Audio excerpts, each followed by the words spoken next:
October 24, 1960. Baikonur Cosmodrome, Kazakhstan. 18:45 local time. Marshal Mitrofan Nedelin stood just 160 feet from the R-16 intercontinental ballistic missile, closer than safety protocols allowed.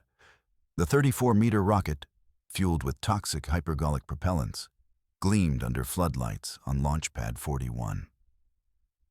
Over 250 engineers, technicians, and military personnel swarmed around the missile, troubleshooting a problem with the second stage.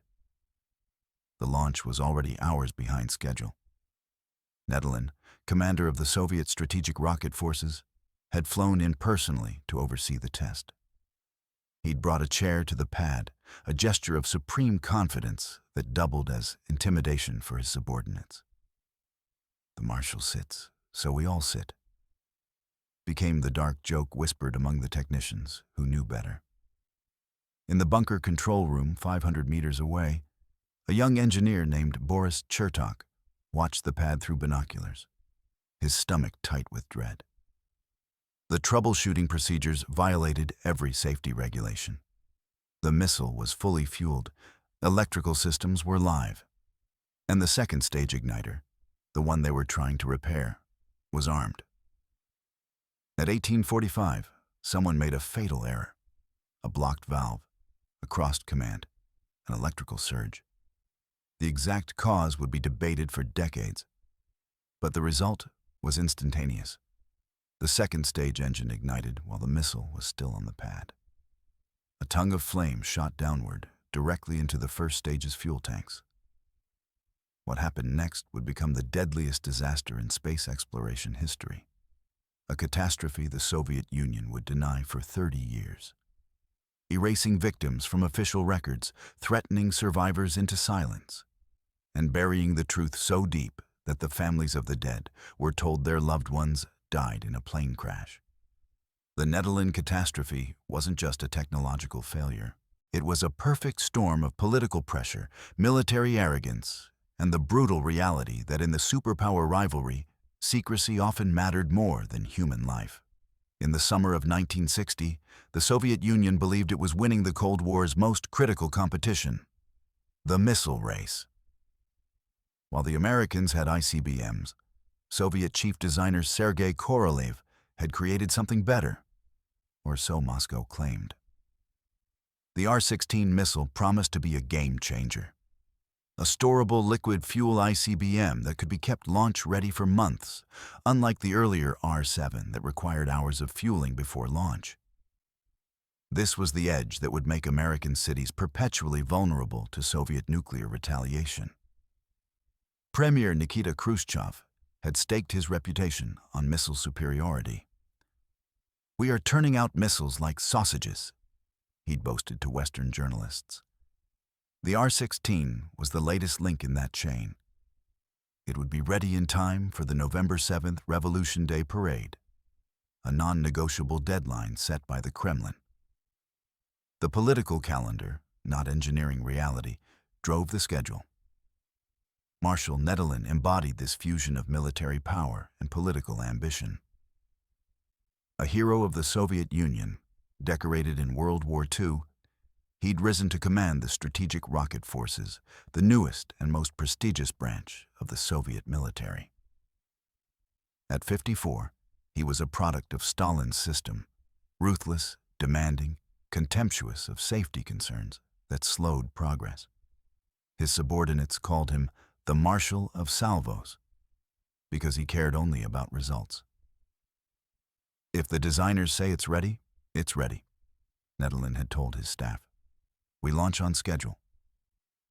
The American intelligence community, monitoring Soviet missile development through U-2 overflights and signal intercepts, knew the Soviets were testing something new at Baikonur. CIA analysts estimated the R-16 represented a significant advancement in Soviet strategic capability. What they didn't know, what even many Soviet officials didn't know, was how far behind schedule the program actually was. The R-16's development had been plagued with problems. The hypergolic propellants, asymmetrical dimethylhydrazine and nitrogen tetroxide, were extraordinarily toxic and corrosive. They ignited on contact, which made them ideal for quick reaction missiles, but deadly in any malfunction. Early tests revealed fuel leaks, engine failures, and guidance system glitches. Chief designer Mikhail Yangel, who led the R-16 program, had requested delays. His requests were denied. Soviet missile engineers understood the risks better than anyone. They'd seen fueling accidents before. They knew that hypergolic propellants were called devil's venom for good reason. A single drop on exposed skin caused burns that went straight to the bone. But in the Soviet system of the early 1960s, expressing safety concerns too loudly could be interpreted as sabotage or cowardice. Engineers who pushed back too hard found themselves transferred to remote proving grounds, or worse. "We were building the shield of the motherland," recalled Viktor Ponomarev, a surviving engineer. To suggest we couldn't do it was unthinkable. The optimism wasn't entirely unfounded. The Soviet space program had achieved genuine miracles. Sputnik, Yuri Gagarin's orbital flight earlier that year. Soviet engineers had proven they could accomplish the impossible under crushing deadlines. The R-16 seemed like just another challenge to overcome through Slavic determination and all-night work sessions. But there was a critical difference. The space program, for all its political importance, involved volunteers who understood the risks. The R-16 program was military, orders were absolute, and the consequences of the missile race were measured in megatons. The stakes weren't just prestige. They were survival in a world where first strike capability could determine which superpower prevailed in World War III. Intelligence reports from the GRU, Soviet military intelligence, painted an alarming picture of American missile development. The Minuteman ICBM program was accelerating. The Polaris submarine-launched ballistic missile was becoming operational. Soviet strategists believed they were in a race they couldn't afford to lose. Every delay in the R-16 program meant more American missiles pointing at Soviet cities, more vulnerability to a decapitation strike that could eliminate Soviet leadership before retaliation was possible. This wasn't paranoia. It was the fundamental logic of mutually assured destruction, still in its terrifying infancy. Both superpowers were learning the rules of the nuclear age through trial and error, and errors at this level killed thousands. Marshal Nedelin expressed the prevailing Soviet military mindset in a meeting with Yangel's design team. "The Americans don't wait for perfect conditions. Neither do we." The R-16 program emerged from the Strategic Rocket Forces formation in December 1959, when Khrushchev reorganized Soviet military doctrine around nuclear missile forces. This was the culmination of a decade-long evolution in Soviet strategic thinking, shaped by the American atomic monopoly, the Korean War, and the terrifying realization that future wars might be decided in minutes, not months. Sergei Korolev had pioneered Soviet rocketry with the R-7, the world's first ICBM and the launcher that put Sputnik into orbit. But the R-7 had a fatal flaw for military purposes. It used cryogenic propellants, liquid oxygen and kerosene, that boiled off continuously. The missile couldn't be kept fueled and ready. Launch preparation took 20 hours, making it vulnerable to preemptive strikes. In a crisis, that delay could be fatal. Mikhail Yangel, Korolev's rival, proposed a solution: hypergolic storable propellants.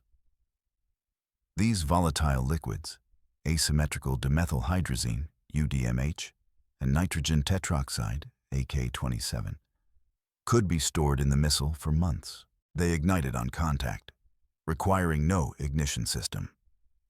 The R-16 could be kept in a state of near-instant readiness, dramatically shortening Soviet response time to an American attack.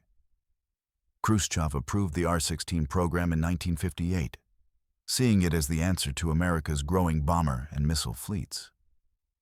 He appointed Marshal Nedelin to oversee the strategic rocket forces and accelerate development. Yangel's Design Bureau, OKB 586, in Dnipropetrovsk, Ukraine, began work immediately. The technical challenges were immense. UDMH and nitrogen tetroxide were supremely nasty chemicals. UDMH caused chemical burns, liver damage, and cancer with chronic exposure. Nitrogen tetroxide destroyed lung tissue on inhalation. Death could take days as fluid slowly filled the lungs. Together, they created combustion temperatures exceeding 3,000 degrees Celsius. Any leak, any malfunction, any spark near these propellants could be catastrophic. "We called them the Devil's Duo," said Arkady Ostashev, a propulsion engineer who survived the disaster. "They wanted to kill you even when everything went right." Early R-16 tests confirmed these fears. A June 1960 test at Baikonur ended when fuel leaked from a corroded valve, creating toxic clouds that hospitalized 12 workers. A July test was aborted when the guidance system failed during fueling. Technicians spent hours in protective gear draining the missile. August saw an engine bell crack during static firing, spraying burning propellant across the test stand. Yangel repeatedly requested more time. The problems weren't insurmountable, but they required methodical testing and design refinements. Each issue needed to be isolated, understood, and corrected. His engineers were working 16-hour shifts, sleeping in bunkers at the Cosmodrome, pushing the limits of endurance. Marshal Nedelin had no patience for delays. His background was artillery, not rockets. He thought in terms of firepower and schedules, not the delicate engineering required for liquid fuel missiles. When Yangel's team reported problems, Nedelin interpreted it as insufficient effort rather than legitimate technical challenges. "I don't need excuses. I need launches," Nedelin reportedly told Yangel during a heated August meeting. The political pressure was relentless. Khrushchev wanted the R-16 operational to bolster Soviet negotiating position at upcoming disarmament talks. The November 7 Revolution Day celebration needed to showcase Soviet military might, preferably with footage of R-16 test launches. Defense Minister Rodion Malinovsky personally called Nedelin weekly for updates. By October 1960, the program was months behind schedule. 3 R-16 missiles were at Baikonur in various stages of preparation. The October 24 test was supposed to redeem the program. A full-range test flight demonstrating operational readiness. Success would silence the critics and prove the R-16 deserved continued funding. The missile assigned to the October test, designated 8K-63 in Soviet nomenclature, was rolled to Pad 41 on October 23rd. Fueling began that afternoon, a process that took 6 hours. The toxic propellants were loaded under a harsh sun that made the protective suits nearly unbearable. By evening, the R-16 was fully fueled and integrated with its nuclear warhead simulator. Launch was scheduled for 16:30 on October 24th. But during pre-launch checks, engineers discovered a problem with the second stage engine's igniter system. A sequencer was sending commands out of order, a potentially catastrophic flaw that could cause the second stage to fire before first stage separation. Standard procedures called for draining the propellants, rolling the missile back to the assembly building, and conducting repairs in a controlled environment. This would take at least a week. Marshal Nedelin refused to authorize the delay. "Fix it on the pad," he ordered. This violated every safety protocol in Soviet rocket operations. Troubleshooting electrical systems on a fueled missile was explicitly forbidden. The risks were obvious and well documented. But Nedelin's word was law, backed by the full authority of the Defense Ministry and the Kremlin. Yangel argued against the decision. So did several senior engineers, including Boris Chertok and Yevgeny Shabarov. Their objections were overruled. The troubleshooting would proceed. At 16 nog, with the sun low on the horizon and temperatures dropping, over 250 people swarmed around the missile. Technicians worked on the second stage. Communication specialists tested radio links.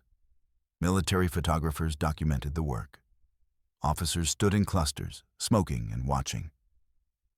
Marshal Nedelin brought his chair to the pad and sat down 160 feet from the missile, well within the blast radius of any explosion. His presence was both a confidence builder and a subtle threat. If the Marshal wasn't afraid, no one else should be either. What no one on the pad understood was that the second stage igniter had become armed when power was restored to troubleshoot the sequencer problem. The missile's automated systems, designed to prevent exactly this kind of mistake, had been overridden by manual commands. The safety interlocks were bypassed. One wrong signal, one crossed circuit, and the engine would fire. At 1845, someone in the control bunker sent a test command to verify the fix. The second stage engine ignited. The flames appeared first, a brilliant white jet of exhaust shooting downward from the second stage, aimed directly at the first stage propellant tanks 50 feet below. Boris Chertok, watching from the bunker through binoculars, later described the moment. A bright flash, then a blossom of fire expanding with impossible speed. The second stage burned for approximately 4 seconds. 4 seconds of 3,000-degree exhaust scouring the first stage's hull.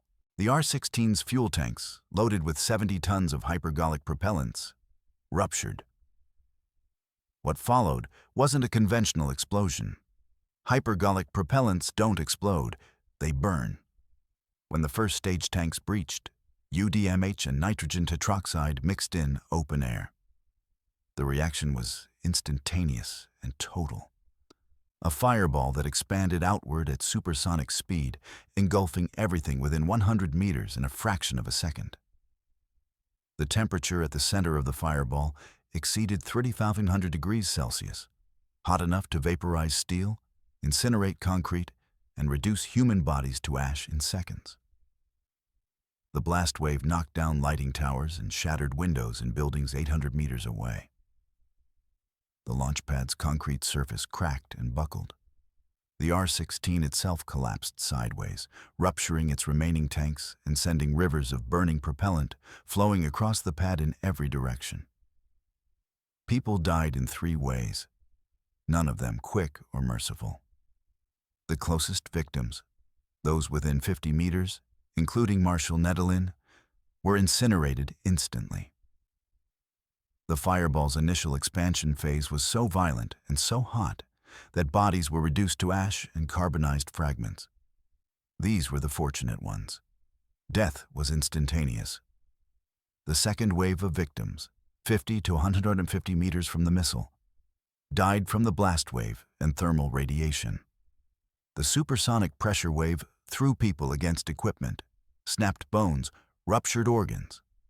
Those who survived the blast were engulfed in flames as burning propellant rained down. Protective suits melted, skin blistered and charred. Some people ran, trailing fire. Most collapsed and died within seconds.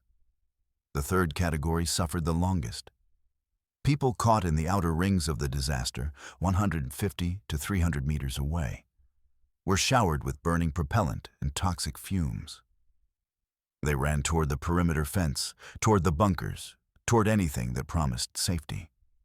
Many collapsed before reaching cover, their lungs seared by nitrogen tetroxide fumes, their bodies covered in chemical burns. Death took minutes or hours, not seconds. Leonid Voskresensky, Yangel's deputy, was standing near the second stage when the engine fired. He was blown 30 feet by the blast wave, his clothes catching fire as he tumbled. He landed in a drainage ditch and rolled, extinguishing the flames, then crawled toward the bunker as toxic clouds rolled across the pad. He survived with severe burns covering 40% of his body. Anatoly Veritenikov, a telemetry specialist, was 200 meters away when the fireball erupted. He described it years later. I saw a wall of fire coming toward me, higher than the buildings. I ran for the bunker door. I could feel the heat on my back, smell my hair burning. I dove through the door, and men pulled me inside. Behind me, people were burning alive. The bunker itself became a trap for some. The ventilation system sucked in toxic fumes from outside. People who reached the bunker thinking they'd found safety began choking, coughing blood as nitrogen tetroxide destroyed their lung tissue. Survivors smashed windows and held wet cloths over their faces. But several people died in the bunker from toxic inhalation. The fire burned for 3 hours. Firefighters from the Baikonur garrison arrived within 20 minutes. But there was little they could do. The propellants burned too hot for water or foam to be effective. All they could do was prevent the fire from spreading to adjacent facilities and wait for the chemicals to consume themselves. Mikhail Yangel survived because of a cigarette. He'd stepped into a smoking room in the bunker just before the ignition. The smoking room had thicker walls and better ventilation than the main control room. When the blast wave hit, the control room windows shattered, filling the space with toxic fumes. Yangel emerged to find his colleagues dead or dying, poisoned by the ventilation system that should have protected them. "I stepped out for a smoke and lived," Yangel later told Boris Chertok. "If I'd stayed at my post, I'd be dead." What kind of justice is that? The immediate casualty count was impossible to determine. Bodies were carbonized beyond recognition. Some victims were simply vaporized. Nothing remained except metal belt buckles or teeth. The launch pad had become a crematorium. Recovery teams, working in protective suits through the night, collected what they could into body bags. But many remains were fragmentary or mixed together. KGB teams arrived at dawn on October 25th. Their priorities were clear: secure all photographic evidence, confiscate documents related to the accident, and begin the cover-up. Survivors were ordered not to discuss what they'd witnessed. The bodies were transported to a military morgue in sealed trucks. The launch pad was cordoned off with armed guards. The official death toll would be disputed for decades. The KGB initially reported 74 dead. Other estimates ranged from 92 to 150. The true number is believed to be between 120 and 150, with at least 50 more injured seriously enough to require hospitalization. Among the dead, Marshal Nedelin, commander of the Strategic Rocket Forces, Major General Vasily Skorkin, 8 colonels, and dozens of the Soviet Union's most experienced rocket engineers and technicians. It remains the deadliest disaster in space exploration history. Worse than the Apollo 1 fire, 3 dead. The Challenger disaster, 7 dead. The Columbia disaster, 7 dead. Or any other space accident.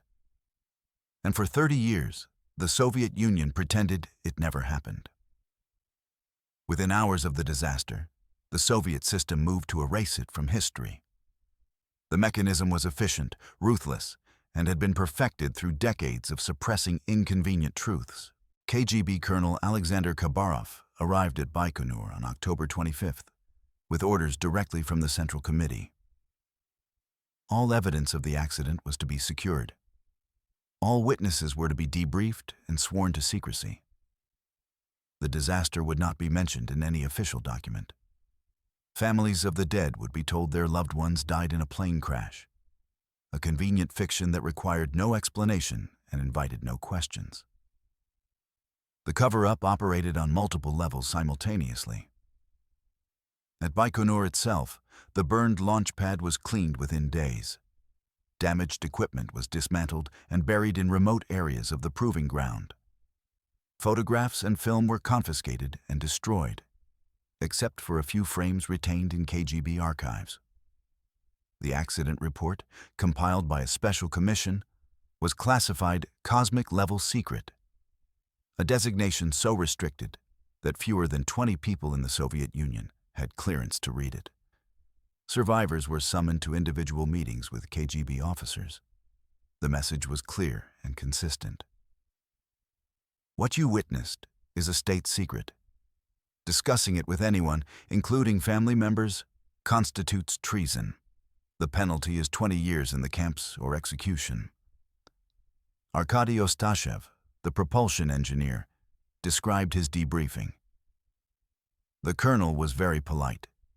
He explained that the motherland needed my silence, that the Americans would exploit the disaster for propaganda, that speaking about it would aid the enemy.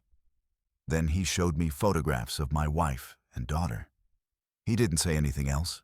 He didn't need to. Families of the dead were told their loved ones had perished in a plane crash near Baikonur.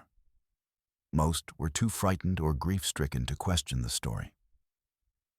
Military widows learned not to ask too many questions in the Soviet system. Curiosity could be dangerous. Some families received sealed coffins, told the remains were too badly damaged to view. Others received urns containing ashes that might or might not be their husbands, fathers, or sons. Marshal Nedelin received a state funeral with full military honors in Moscow. His obituary stated he died in a plane crash while performing his duties. He was buried in the Kremlin Wall necropolis, the highest honor in the Soviet Union. The irony wasn't lost on survivors. The man whose arrogance killed 150 people was celebrated as a hero. Western intelligence agencies knew something catastrophic had happened at Baikonur. CIA satellites detected unusual activity, increased traffic, emergency response vehicles, heightened security. Radio intercepts suggested a major accident. But without confirmation, the Americans could only speculate. Soviet TSS news agency made no mention of any incident. The U.S. intelligence community filed reports about a possible mishap at the Soviet proving ground. But the details remained murky for years. The Soviet missile program adapted with brutal efficiency. The R-16 program continued. Stopping would have been an admission that something went wrong. The next test was conducted on February 2, 1961, less than 4 months after the disaster. It was successful.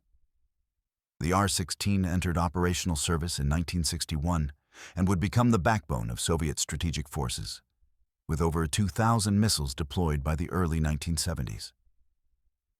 But the program's approach to safety underwent fundamental changes, though these were never publicly acknowledged. Launch pad procedures were rewritten. Troubleshooting on fueled missiles was absolutely forbidden, no exceptions, no matter who gave the order. Minimum safe distances were established and enforced with guards if necessary. Protective equipment was improved. Medical facilities at Baikonur were expanded with specialized burn and chemical exposure treatment capabilities. Mikhail Yangel, traumatized by the disaster, became obsessively focused on safety. He personally reviewed every procedure, questioned every assumption, and fought bureaucratic battles to ensure engineers could raise concerns without fear of retribution. Colleagues noticed he aged dramatically after October 24th. His hair went gray, his health deteriorated. He died of a heart attack in 1971 at age 60, worn down by the pressure and the guilt. He felt responsible for every man who died, Boris Chertok wrote. Rationally, he knew Nedelin's arrogance caused the disaster. Emotionally, Yangel believed he should have refused more forcefully, should have stopped the troubleshooting, should have saved them. The human cost of the disaster extended far beyond the immediate casualties. Survivors suffered chronic health problems from toxic exposure, liver disease, lung damage, chemical burns that never fully healed. Many developed cancers in the following decades, though these were never officially connected to the accident. Psychological trauma was pervasive but unacknowledged in a system that had no concept of PTSD or counseling for traumatic events. Families lived with the lie, never knowing exactly how their loved ones died.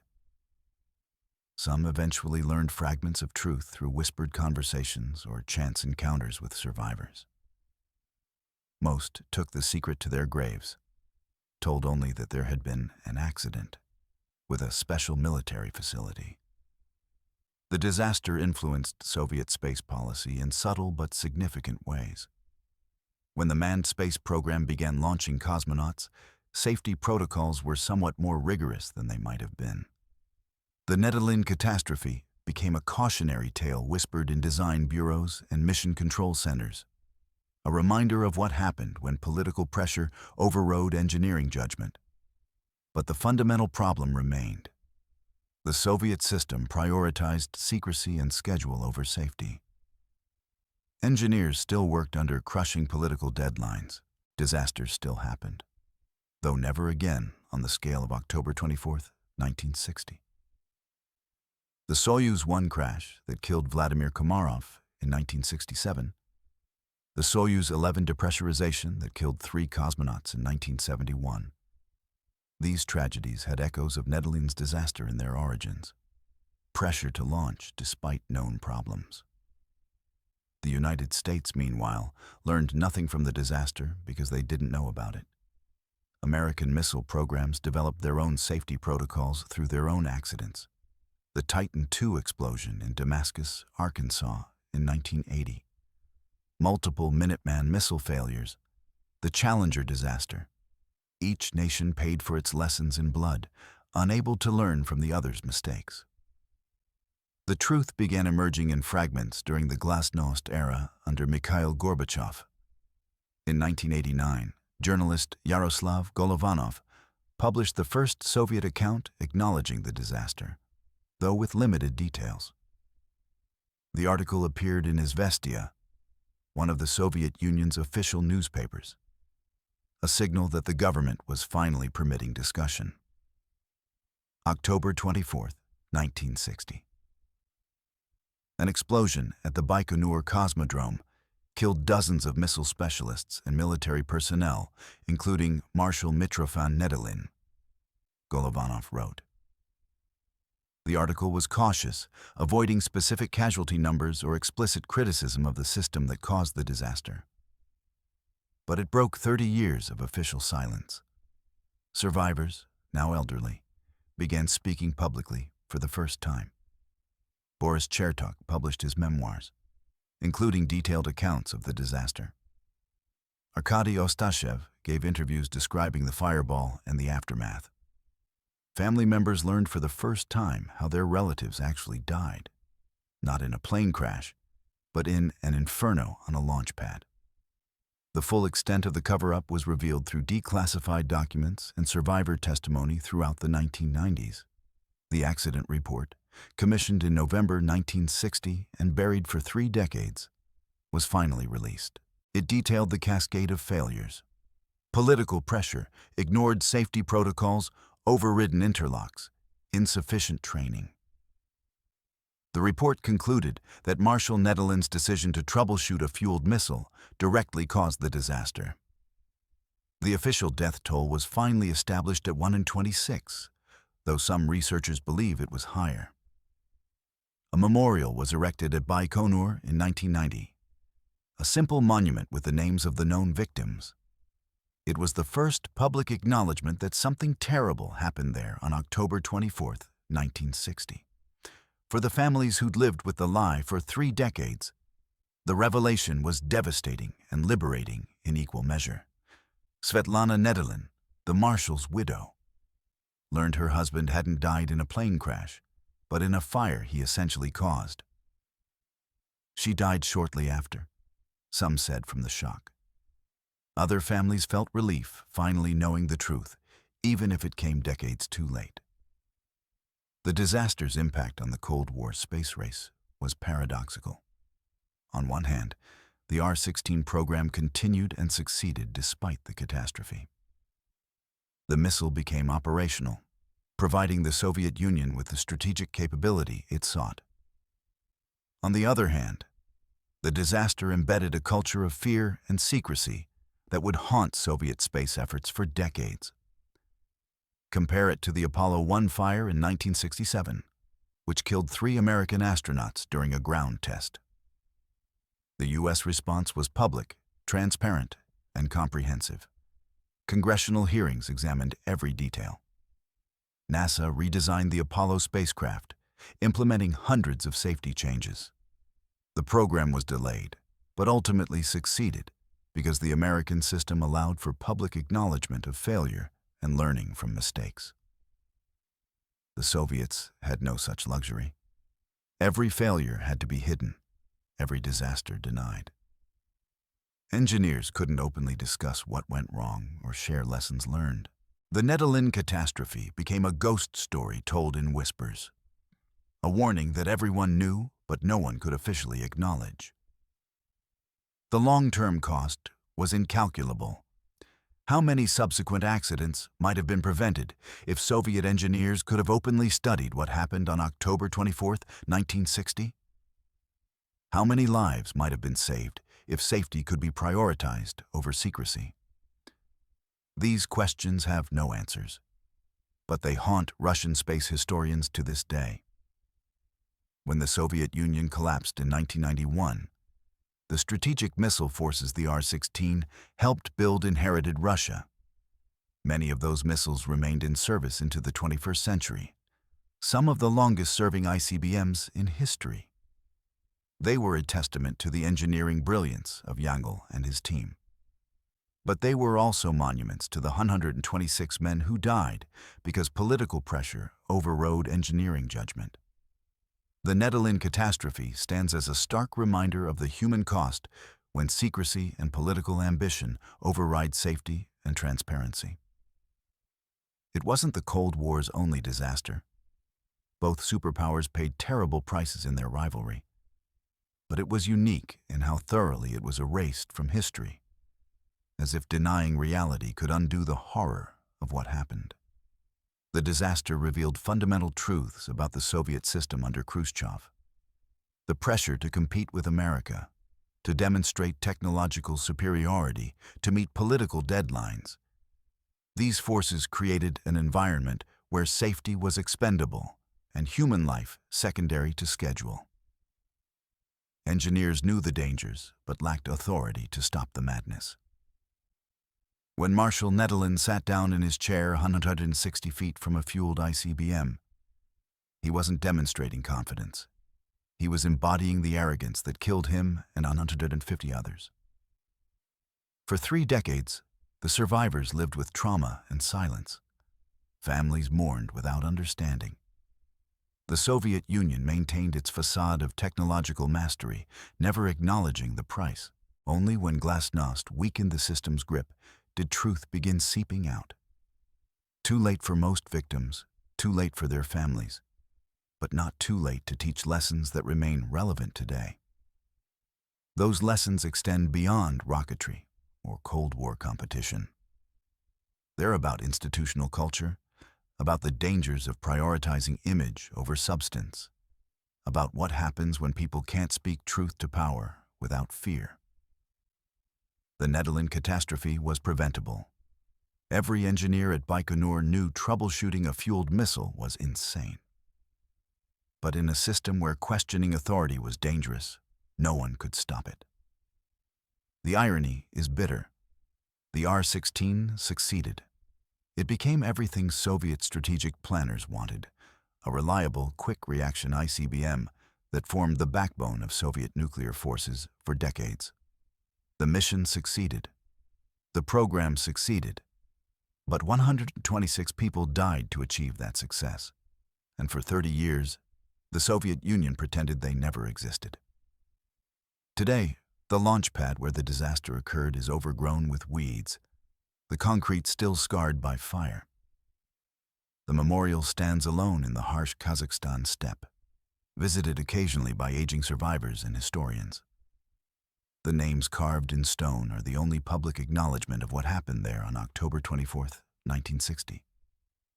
As October dusk falls over Baikonur each year, casting the same long shadows that fell that evening in 1960, one can almost imagine Marshal Nedelin in his chair, confident and doomed, surrounded by 250 people who trusted him to keep them safe. The R-16 towers above them, gleaming under floodlights, fueled and armed. And in the control bunker, someone is about to send the command that will kill them all.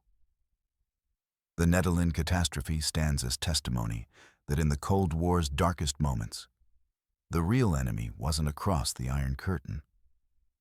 Sometimes it was the system itself, rigid, secretive, and willing to sacrifice anyone to maintain the illusion of strength.